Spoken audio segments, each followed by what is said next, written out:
Hey, this is Anney. And Samantha. And welcome to Stuff I Never Told You, a production of iHeartRadio.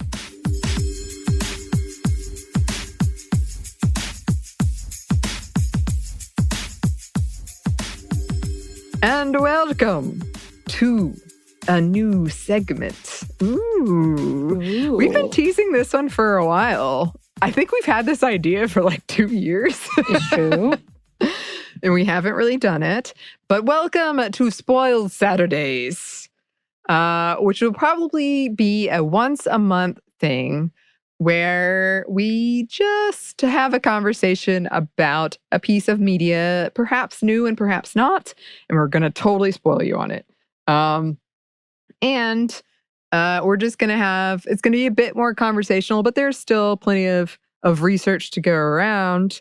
And yes, your ears do not deceive you as this comes out. It is a Saturday, and we are talking about Doctor Strange, the Multiverse of Madness, which, yes, we have been hinting at teases for many weeks, I think. It's true. It's true. We're very excited about it. And actually, doing the research for this one, which I did do the research, I've determined we need to do an episode on Medusa. Also, a revisit on bad mothers in horror movies in the wake of Roe v. Wade, because I found a very deep essay about this movie and that. And I was like, that's too much for what we're going to talk about in this. But we should come back and revisit that. Okay. Yeah. So like basically, I think this will probably switch off. Sometimes Samantha will take the lead. Sometimes I'll take the lead. But in this one, I'm going to run down the plot. And then we're just going to discuss. Yeah. But this is a fairly recent movie. So if you haven't seen it and you don't want to be spoiled, here's your warning. It's in the title, Spoiled Saturday. So right. Shoot, go watch it and then come back. Yes, because we got a lot to talk about, and I'm very excited about it. All right. So plot-wise, this is a 2022 movie in Phase 4 of the Marvel Cinematic Universe, also known as the MCU. It's directed by Sam Raimi, written by Michael Waldron, and it stars Benedict Cumberbatch reprising his role as Doctor Strange, Elizabeth Olsen as Wanda/Scarlet Witch, Benedict Wong as Wong, Xochitl Gomez as America Chavez, and a whole host of cameos from Chiwetel Ejiofor, Rachel McAdams, John Krasinski, Haley Atwell, Latasha Lynch, and Patrick Stewart. Mm-hmm. Okay, so the plot. Very briefly, the movie opens on a different version of Doctor Strange working with America, trying to get their hands on the Book of Vishanti, and they are trying to escape what appears to be a multidimensional demon. Yeah, that's how we start, everybody. So hold on.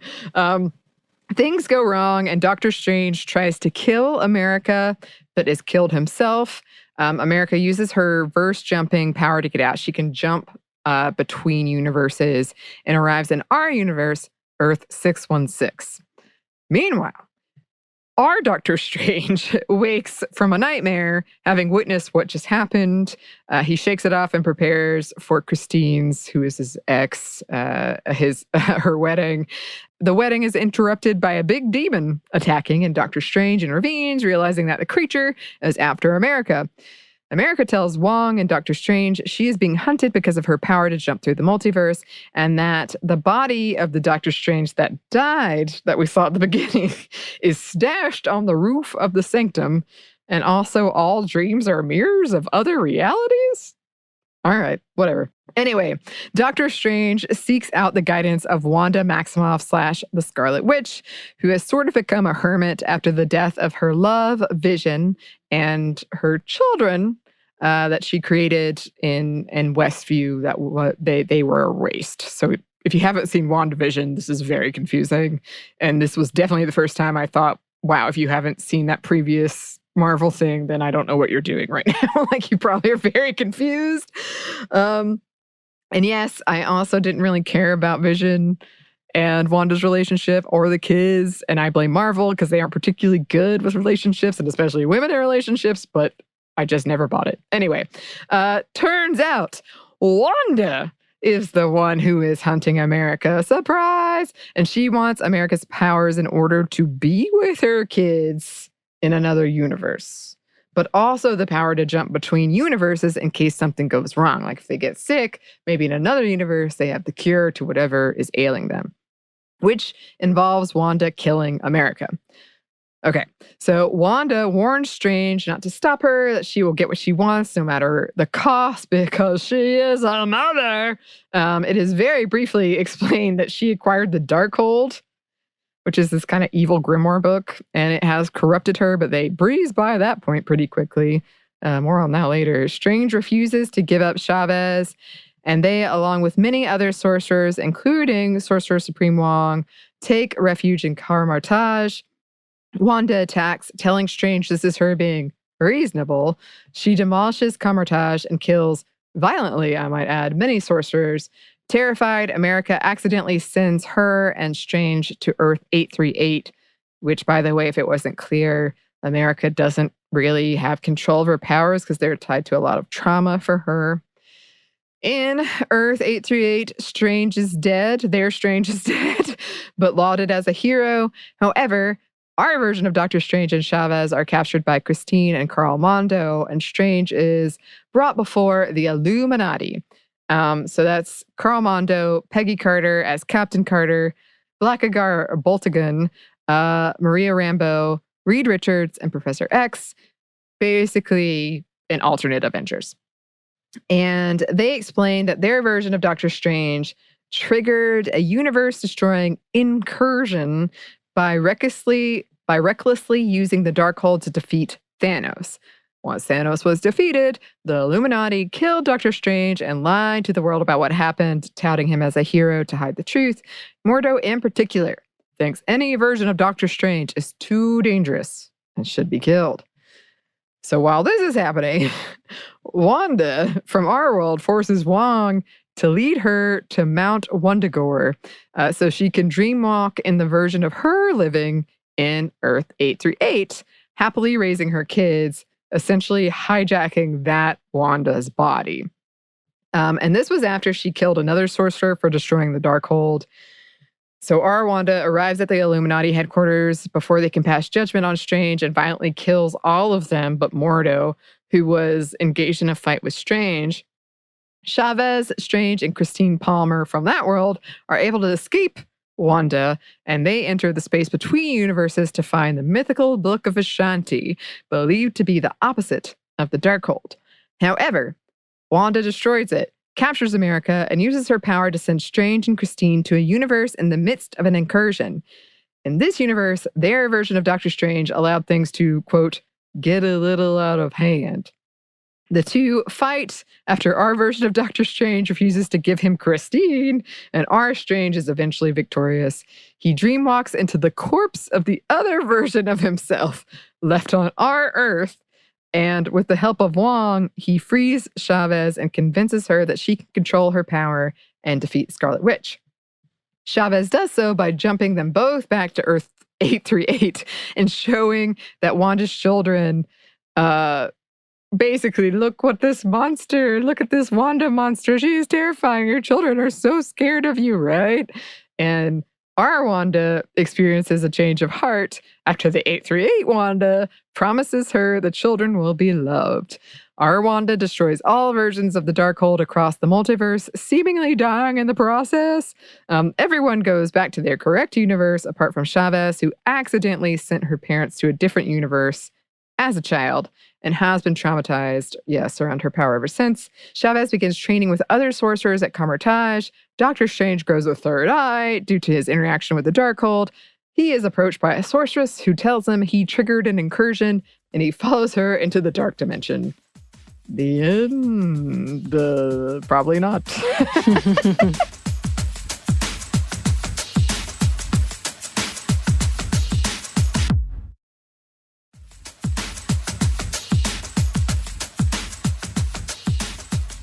Yeah, so I want to open this before we get into some themes about your initial thoughts and reactions. Well, I obviously texted you or may have called you or maybe I don't remember where it was, face to face. Who knows?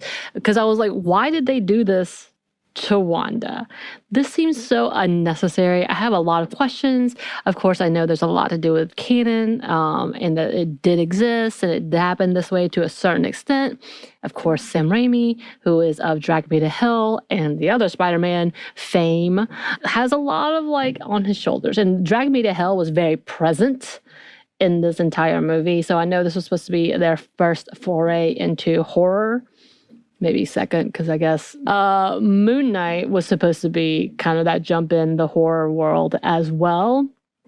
So I get that that's what it's supposed to be. I just felt like they demonized her so hardcore, who was one of the only few remaining women in this league at all, these Avengers. And while most of them had heroic endings, we don't have that heroic ending here. And even with her death, it's so minimized that no one talks about it. It's the same as, obviously, Black Widow, where it was just like so minimized. You're like, what is happening? Maybe they're coming back. So that's my only thought. Is like, are they coming back so they're not making it a big deal? I don't understand. And why is it that their only redemption in their dark past has to be death? We're going to break down a lot of that as we go through this, because people have written about this. People have thoughts and feelings about it. I will say when I saw it, I liked some aspects of like the style. But overall, I was like, yeah, where did this come from? Right. And I feel like they didn't give, I could have told you, I think when we were texting, when we both first saw it separately, I couldn't have told you for sure she died. And like, she should have had if they were going to kill her, questions. It should have been a bigger deal than just me being like, huh. Oh, nope, she's not here. Nope. That's all he says. That's all he says. I find it so fascinating that this is the route they had to take. And again, could be the magic of editing, time, or whatever, because it's still a long movie. Yeah. That it seems so unnecessary, but the parental bonding that we see between Doctor Strange and America as well is like, oh, okay, he gets a redemptive arc. And she's correct, like in saying, why do you get to do these things? And both those, like you changed reality. You didn't have to face any consequences. Oh, you did the Darkhold. You're okay. Is it because you're a man with good intentions that you were able to, which according to what we saw from WandaVision, she got the Darkhold with good intentions, taking away from Agatha because Agatha had so much more like evil intentions. That just seems kind of odd. Yes, it is. And that was something that definitely stuck out to me and a lot of people about it seems with women in the Marvel Universe, if you get too much power, you have to go. Or you have to have some hang up around children. Right. Which, by the way, can we talk about, because even if I'm trying to excuse, like, do they have a propensity to be more evil? Yeah, I'm trying to really think deep on this because she has a lot of vengeance in her heart. And that's what she started with, was a lot love for her family, but vengeance in her heart because, all her family and her home was destroyed. We know that's the beginning of Wanda. But Doctor Strange was an asshole who was all about himself and was selfish as hell, but yet he's redeemed. Yes. Yes. And this goes back to conversations we've had a lot around how much more willing we are to forgive male characters, but also like as creators, I think give male characters those arcs, because she has essentially been stuck in a cycle of trauma since we've known her. She has been traumatized and manipulated and used and punished by the Avengers, who are supposed to be her teammates, but a lot of them were like, no, we'll imprison you. And this is another instance where, like, it seems no one thought to reach out to her or check in on her or, like, maybe give her some kind of, we can talk this through. Like, maybe you couldn't have. But no one, before it reached to this point, has talked to her. Right. They didn't come to her until after they needed her. Right. Exactly. And so I did, as I'm wont to do, I did research this. And I found so many articles about how it did not bow and become a feminist propaganda piece, which I thought was interesting. One of them I think was satirical, but I couldn't tell. Like maybe they were saying Hollywood feminist is not a good feminist. I don't know. But anyway, I saw a lot of that. And in case you didn't, if you forgot or you missed it, the trailers advertised the movie in a very different way. It was advertised as a continuation of both Wanda and Doctor Strange's stories, but instead Wanda regressed and Doctor Strange progressed as a character. And apparently, I mean, I wouldn't be surprised if they brought her back, but we're left to believe she's just dead. Right. And I know, and we'll probably talk about it in a bit, like her reaction to fans' reaction was like, no, this is exactly what I wanted. This is what was supposed to happen. I don't know. Was her contract ended? Did they not negotiate? No, she has some people think it's like a fake or like some way to mislead people, but she has a 7-year contract with the MCU and Disney from here. But they don't know if like maybe that was just a false rumor that was planted to mislead us. Interesting. I know. I did think I want to include this. So this is from Collider, where they were commenting on the women in this movie. And they wrote, the characterization of those women, however, is not much of a triumph. They fall into the categories of the damsel in distress, the evil witch, and the love interest, which I thought was very interesting. And we're going to go through each of those. But definitely one of the biggest themes in this movie was motherhood. It came out on Mother's Day weekend. Multiverse of Madness stands for mom. I don't know if they did it on purpose, but I think that they did. And this got me thinking of Sad Murder Mom after we did our Sad Murder Dad episode. And we talked about that in that episode of like Sad Murder Dad, I feel like gets so much credit for, but he's trying. He cares so much. Sad Murder Mom, we're like, she's terrible and she has to go. Well, like the entire thing with Sad Murder Dad is typically like I want to bring him back in. I want to tell him I'm sorry. I'm going to save them. But this whole movie was like, I'm going to kill myself, essentially, my own character, and I don't care who else dies to get to the children. So much different than like I'm protecting the children. It's not because she's protecting them, it's because she wants them. Two different storylines. Yeah. Yeah, and that's kind of the heartbreaking thing for me is Sam Raimi apparently didn't watch WandaVision. He said key moments of that it. makes me angry. Yeah. Then why did he get that? I'm not trying to like, I'm not a gatekeeper and I don't even have that much invested, but I'm like, at the very least, if you're going to tell her story, know her story.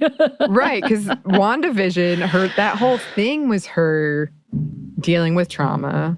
Right. Realizing she had done wrong and accepting that and wanting to fix that. Like not excusing her actions, but recognizing them and wanting to address them. That's why she was isolating herself. She was punishing herself for that. Right. So like the fact that he didn't watch it. He undid all of that. He undid all of that, it seems. Yes. He undid all of it. And it feels like just so he could tell a horror story, a very one-dimensional horror story about a mother who has completely lost her mind. Like, I have some quotes about that I'm going to get to. And I definitely have, like, I'm not going to do it, but a drinking game to every time Wanda says, I'm a mother, would get you really wasted. She says it a lot. I also learned about the term womb madness, which I'd never heard. Mm-hmm. So as we mentioned earlier, they absolutely never really explained the Darkhold's impact on Wanda. We're to presume that a lot of her actions are through the Darkhold, but it doesn't explain it, so we don't know. And so a lot of these choices were left to wonder if it was her or the Darkhold. Again, she's been painted as a villain before, but almost always it came from a sympathetic place. Like we could see why she made her choices. It came from a place of pain. A lot of people wrote about like ableism and mental health around this character, that she was essentially painted as a hysterical woman. Like when she says, "This is me being rational," whereas Doctor Strange is very rational. It's like, oh, see, she's super emotional and he can make logical decisions. A very gendered breakdown of them. He does everything she does, but in opposition, and becomes a hero. Yep. And she did, in the comics, she did some a la Jean Grey.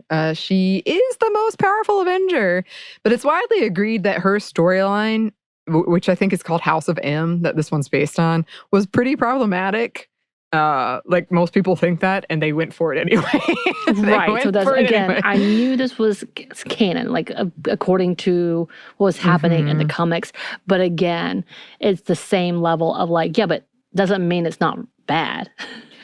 Right. We can move on from some of those storylines. And they have repeatedly. Yes. Oh, yes. Something else I learned, and thinking about Jean Grey, this was another like example where there's this powerful women can't handle it idea. Like they can't handle the power, so they just kill people. There's a whole trope about it called magical women who are just too powerful for their own good. And basically that's, women can't be trusted, so they have to be kept in their place. Like they always have to be, imprisoned in the Avengers complex or whatever it is. And then when she breaks out of that, she can't handle it. And the men have to come in and be like, calm down. Stop it, Wanda. Yep. Here's a quote from Junkie. We have Wanda, who has gone full-blown evil Scarlet Witch and spends the entire movie desperately trying to get into the universe where she is a suburban housewife with 2 loud sons, because in the end, that's all women really want, is it not? So this was something that came up in a lot of stuff I was reading where people were making the point, yes, if you want to be, if that's your dream, if you want to be the housewife, if you want to have the kids, whatever, that's fine. But it seems like all of the men are like, I want to rule the world, or I want to, like, these big, huge things. And the women are always kind of relegated to this like home sphere of motherhood and children, and let the men do that other heroing stuff. Right. Well, look, here's the question I have. Where is Vision? Because, yes, she loves her children, but the beginning and the overall was about Vision. And the children came into play as like, okay, it happened. But we don't even hear them mention as, like, where was he for the fantasy of being with the kids? Like, that wasn't her story in WandaVision. Yes, she loved the boys and she missed them, but her story was all of them as a family. That was her goal. Yeah. I was confused. I kept asking that. I was like, this doesn't fit. No, I don't know. Again, they've tried so hard in making her so evil. Yeah. And she had to be the only one taking responsibility in that evil. It almost like she couldn't have a partner in this. Yeah, it had to just be her. Because if he was around, presumably they would have either teamed up, or he would have tried to stop her. Or she would have tried to stop him. Who knows? You can't have 2 male heroes. No. No. That's still problematic. It doesn't fit in the storyline to me. It doesn't. I mean, there's certainly, I can tell phase 4 of the MCU is going through some growing pains. Wait, is Vision coming back? Because they made it seem like in WandaVision, there's a new Vision. Yes, White Vision. Right? Yes. I would assume, but I did read one of the articles I was reading about this. People were speculating that Paul Bettany hasn't signed another contract, and that's why he wasn't there. But I don't know. Okay. I know a lot of that has like that type of depiction, but I just wondered because, one of the things was like, if you want her happy ending, this is not her happy ending. No. Oh, no. I do have some more quotes I want to read. So this one is from Vulture. Dreams are windows into the lives of our multiverse's selves. And for Wanda, her dreams involves being a suburban housewife. Without vision or any inkling of Wanda's desires beyond her children, this dream comes across as even more claustrophobic. Apparently, Wanda, an immensely powerful witch who can bend reality, only aspires to be a mom. It's her single devouring need, and when it's not met, she loses her mind, leading to death and destruction for everyone around her. I feel like they agree with me. I think so. That's why I was like, hey, let's read this one. And also this one I like. Okay. Wanda's fate reminds me of Daenerys' Targaryens in the final season of Game of Thrones. Both stories depict power corrupting once beloved female characters who are then demonized and ultimately disposed of. It's 2022. Why are we still being asked to see powerful men as heroes and powerful women as scary? Why are female characters only likable when they're struggling and weak? The plot arc of women becoming psychotic, unable to control their own emotions, serves the same energy of male pundits who frequently warn us that if we have a woman president, she'll nuke the whole world if she has a bad day or is on her period. Both are female characters in massive blockbuster fantasy stories who are embraced as likable, sympathetic protagonists when they're powerless or struggling. But how they're presented to audiences changes entirely when they do obtain power. They become the villains, terrifying and ruthless, and are almost immediately, unceremoniously tossed aside as a result. And that's from Jezebel, which, very good quote. Yeah, I mean, I feel like it's true. It's the thing we keep talking about where we allow, and by we, I mean as a society and particularly creators, allow women, you can come to this point, but only if you play by our rules. And then once you break those rules, once you become more powerful than Doctor Strange, you've got to go. You can't, you can no longer exist. And just reducing them into only caring about motherhood and children when, like, again, if that's with your character and it makes sense, fine, but it becomes like, oh, she's lost her mind because of it. It becomes like female hysteria. It becomes that trope of, oh, she just wants kids. Now she's killing everybody. And I do feel like they try to address this in the movie when Wanda's like, why is it okay? Yeah, that you can break the rules, Doctor Strange, and not me. But they do it in kind of a strange way because she's so callous. She's bitter. She's bitter. And you don't root for her. They give you like no reason immediately to root for her. Like all of that character development they did is just like, nope, she's different now. And then out of nowhere, she comes and kills innocent people. When the entirety of her makeup in the films has been how she grieves loss of life in general. Like that's how she comes to stop to work with Avengers because she sees the destruction happening around her community. And so she's like, oh my God, I can't do this. Same way as how Westview ended was because she realized she was physically hurting people, so she had to stop. And yet it doesn't matter now. Right. And it's so quick. It's so quick. The turnaround. Yeah. And it's really without explanation. Because again, if you haven't seen WandaVision, if you haven't even had that that basis, you'd be like, what? Where did these kids come from? Who are these kids? Yes. And as you mentioned earlier, I kind of chafed at, oh, Doctor Strange can use the Darkhold and he's fine, but she can't. Like, get out of here. And by the way, the creator of WandaVision, Jacques Schaefer, once said of the show, it was extremely important to me that we not do the lazy thing of having a superpowered lady who can't handle her powers and goes crazy. It was being filmed when WandaVision was being filmed, though, so that's interesting. Huh. And here's a quote from the conversation. Wanda Maximoff hasn't been given much positive character development. In contrast to Marvel's notorious villains, Wanda has no grand design, no desire to rule or destroy humanity. Her goal is limited to her self-created picture of domestic happiness. She fights to reunite with her two sons. Such treatment is an illustration of the separate spheres sexist doctrine. To men, the world is a stage, while women must limit themselves to the private sanctum of the house. But more problematic is the representation of one particular aspect of Wanda's character, her anger. In the film, references to mythological and popular cultural figures of female anger are allusions to stereotypical expectations associated with women's conduct. And this is where the Medusa conversation opened up about basically women who have been really done wrong. And then when they fight back, their anger is seen as either ridiculous or just clearly written by men who want them to be killed off.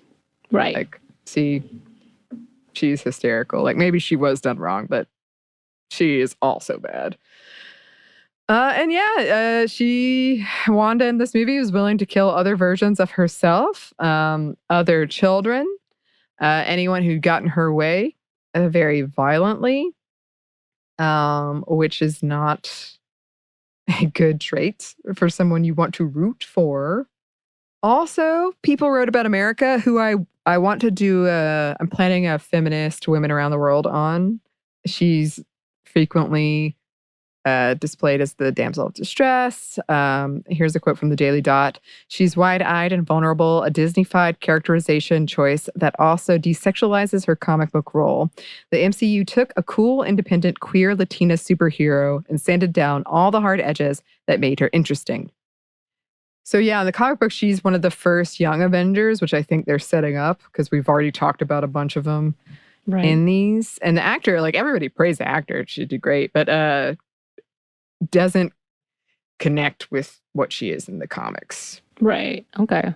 Mm-hmm. Yeah, I don't know much about the comics, but yeah, her character was interesting. I guess her name was made. When was she created? 2014, I think. Okay. Mm-hmm. That says to me a lot. Like, I'm sad for her name. But yeah. I know that that's a different thing. But yeah, I found it interesting because she's just being tossed about everywhere, constantly needing to be rescued, always losing people. Yeah. Very orphan mentality. Yeah. And I mean, she gets her moment at the end, but it's at the very end. Right. Like, of course, with a lot of coaxing. Right. Which, again, kind of reminds me of younger Wanda when she has to be taught and coaxed by Captain America and Hawkeye. Very much. Like a lot of people wrote about that. They're like, it's always kind of the male story, and the women in it are like given this little bit where, okay, you hero worship me and you're allowed this. Yes. There is also the scene that Samantha and I texted about a lot when she kills the Illuminati, the other Avengers, Wanda does, which was pretty graphic and intense. Beyond, and it was like, I kept thinking of like that version of Earth. Like, just because it's not our version doesn't mean that they're not going to suffer because you killed all of their Avengers. And then, her other self, as you pointed out, the other Wanda, apparently is powerless in this world, or she doesn't have that much power. Or she just doesn't use it because she's happy.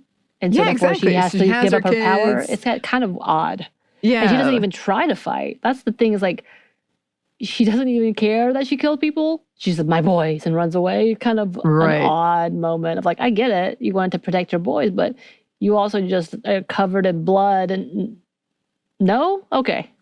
Yeah. It definitely felt like it was saying, again, women can't have it all. You choose one or the other. You can't have this power and your happy life. You have to pick one. And if you have kids, you definitely don't care about other people. Right? And I know you pointed this out, but people were tweeting about it afterwards about what is going on with Marvel and their hang up on motherhood and punishing women, whether it's mothers or not mothers, because we have Black Widow in Age of Ultron. She has her storyline of she was sterilized against her will. And so she feels she is a monster because of it. She also feels like she's of less value and less worth. Right. I found that really disgusting of a plot line. Yeah. Yeah, because it kind of, again, came out of nowhere. Right. And was like, oh, you're reducing her again to her womb, her body. Right. And that way she can only be matched but to another monster, the Hulk. Right. Like, that was a pretty obviously traumatizing experience, but to frame it in a way where she's like, oh, I'm a monster. I can't have kids. No.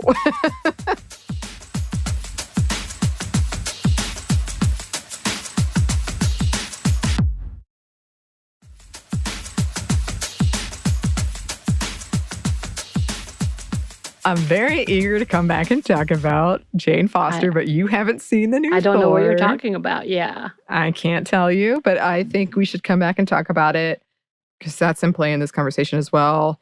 Certainly, the death of Scarlet Witch, which was so quick and confusing, like I wasn't even sure she had died, is a trend in Marvel movies where we're seeing, like the same with Black Widow. She might have gotten like a more dramatic send-off, but essentially it was She like got a bench thrown into the water.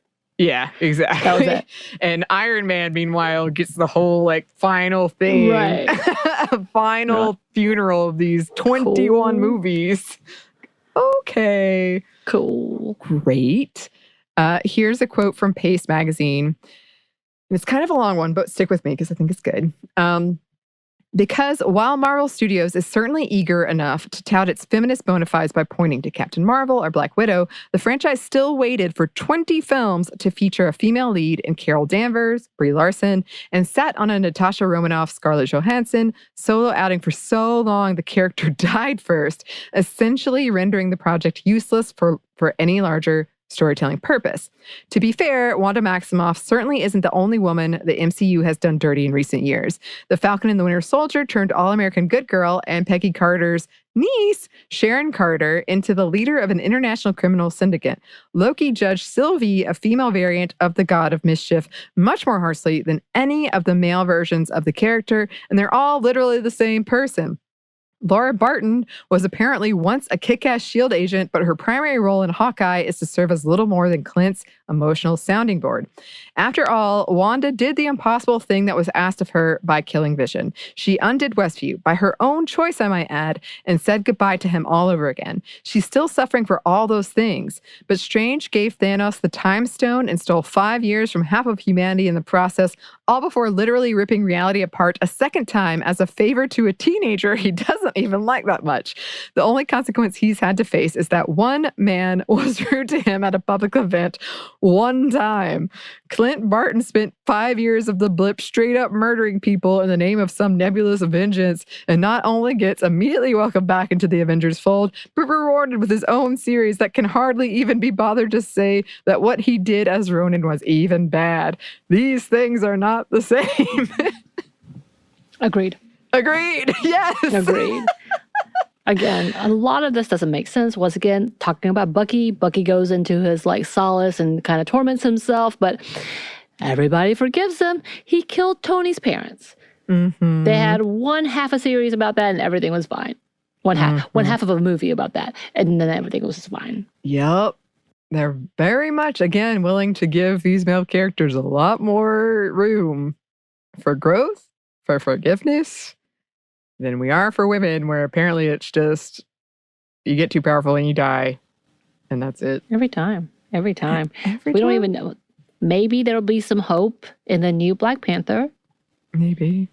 Cross your fingers. I haven't seen Thor, so I don't know yet. Mm-hmm. But yeah, all of these, like, we finally get some new female women representation in the new universe, and they immediately die. Yes. Which, by the way, Captain Marvel was supposed to be able to hold her own against Wanda. So I'm a little confused on how easily she died. I know she was at least the last to die, but still. Well, second to last, I guess. Yeah. Yeah. And if you're confused, the Captain Marvel and the other Earth. Yes. Yeah, because Captain Marvel and Scarlet Witch are the most powerful, supposed to be the most powerful. Right. Avengers. But she almost had Thanos. Mm-hmm. More so than Wanda did. Although she could have. Yeah, she could have. If they'd done that together, that would have been over. But all of that to say is, I don't understand how easily that she died. Like, she was crushed by a statue. I don't think that's supposed to kill her. Agreed. And then I did want to briefly touch on Christine, Rachel McAdams is Doctor Strange's girlfriend, for lack of a better word. And 838, she's a scientist who's working with the Illuminati. And people wrote about her like she had, it feels like just crumbs though, but she had a bigger storyline perhaps. But they still turned her into a possession. At the end, the other Doctor Strange is like, give me Christine. Also, she was a glorified assistant. Again, with her own labs. Yes. And also he bothered her, our Doctor Strange bothered her at her wedding about why they weren't together anymore. Like, back up, man. That sounds like a dude, though, to be fair. It does sound like a An dude. egocentric dude. Mm-hmm. And Marvel definitely has a history of this. So does a lot of, I mean, the damsel in distress, the like girlfriend, love interest is not new and is not unique to Marvel in any sense. But it is certainly something I've been like, you have to make the woman a love interest in some way. Every time. It didn't make sense. I still don't get the Hulk and the Hulk and Black Widow. Like that trade, they tried so hard with this. I was like, even Black Widow and Captain America would have made more sense than the Hulk. But okay. Well, yeah, it was frustrating because you could tell in like every other movie they were trying a new romantic interest for her. They're like, maybe this one will work. And like, you don't need to do it. At all. She could have just been happy. I would have rather seen her and Yelena's relationship. Me too. And I really liked like her and Captain America as platonic friends, but you could tell they were trying to suggest maybe. But they could have just been platonic friends, and that was great. Like it was good. Like in Civil War, it was good. And then certainly there was a theme throughout of this of the woman who is responsible for the hero's actions. Like he becomes violent because of her, which is also not unique to Marvel. But if you haven't seen the What If episode with Doctor Strange, this is the whole theme where he like ruins the world to save Christine. And you could see it in this as well, where just these threads of like men being violent in the name of women who probably don't want them to do that anyway. But they feel good. They feel justified in it because it's for a woman. It's like benign sexism. Anyway. I did also want to mention very briefly, there was a same-sex kiss in it. It was very brief, but it caused a huge uproar and it almost got removed. And in some markets, it did get removed. So that's still a thing as well. America is between the parents? Yeah, America's parents. Oh, okay. It's short. I mean, it's super short. Yeah, they barely. I think you blink. You miss it.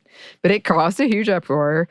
America is a lesbian in the comics, and as I said, I'm planning on returning to her for a future Women Around the World, fictional Women Around the World. But just wanted to mention it. But yeah, I think this was a successful. I do too. Spoiled Saturdays. And again, there's so much we could return to because people wrote about this. They wrote about it. As they should. It doesn't make sense. And it says a lot for a multi-billion-dollar franchise. Why? Yes, well, we'll continue to ask that question in future episodes and to ourselves when we're trying to sleep at night. But in the meantime, if there is a movie or TV show you would like for us to cover in Spoiled Saturdays, please let us know. You can email us at stuffmediamomstuff@iheartmedia.com. You can find us on Twitter at momstuffpodcast or on Instagram at Stuff I Never Told You. Thanks as always to our super producer, Christina. Thank you. And thanks to you for listening. Stuff I Never Told You is a production of iHeartRadio. For more podcasts from iHeartRadio, you can visit the iHeartRadio app, Apple Podcasts, or wherever you listen to your favorite shows.